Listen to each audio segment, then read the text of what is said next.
Welcome to Family Gamer TV. Now, as you know, we track pretty closely with Disney Infinity, and we've really enjoyed all the playsets and all the figures and all the expansions that have come our way, and we're getting close to completing our collection of those power discs and the tokens for the toy box.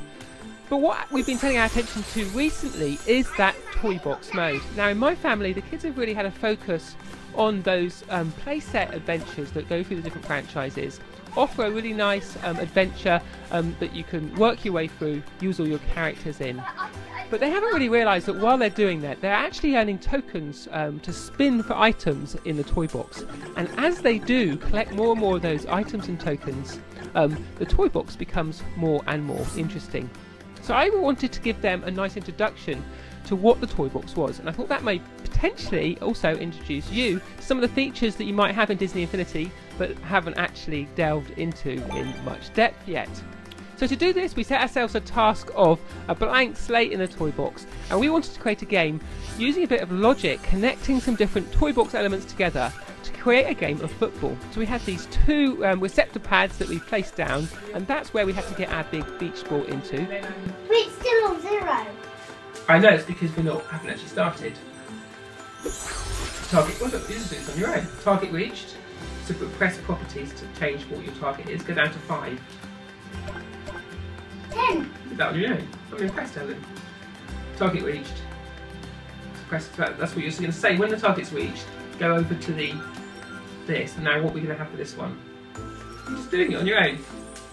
X, connect.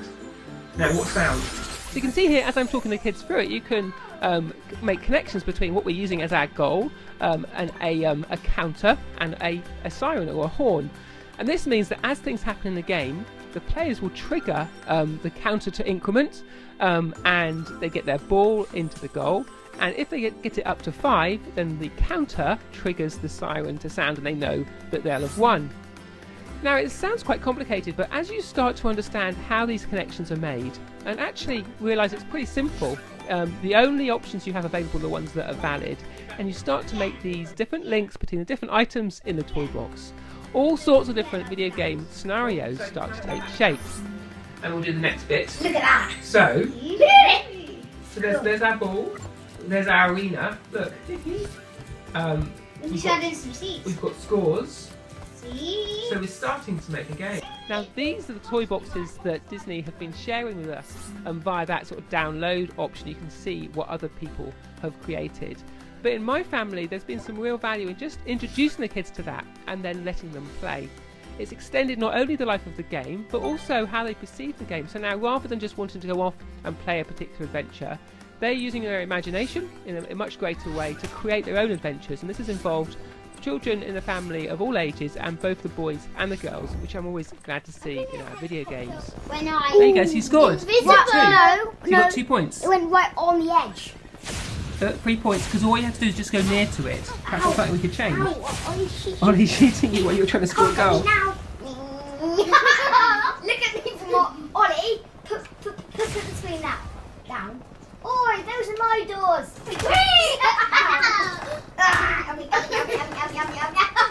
We keep shooting the balls.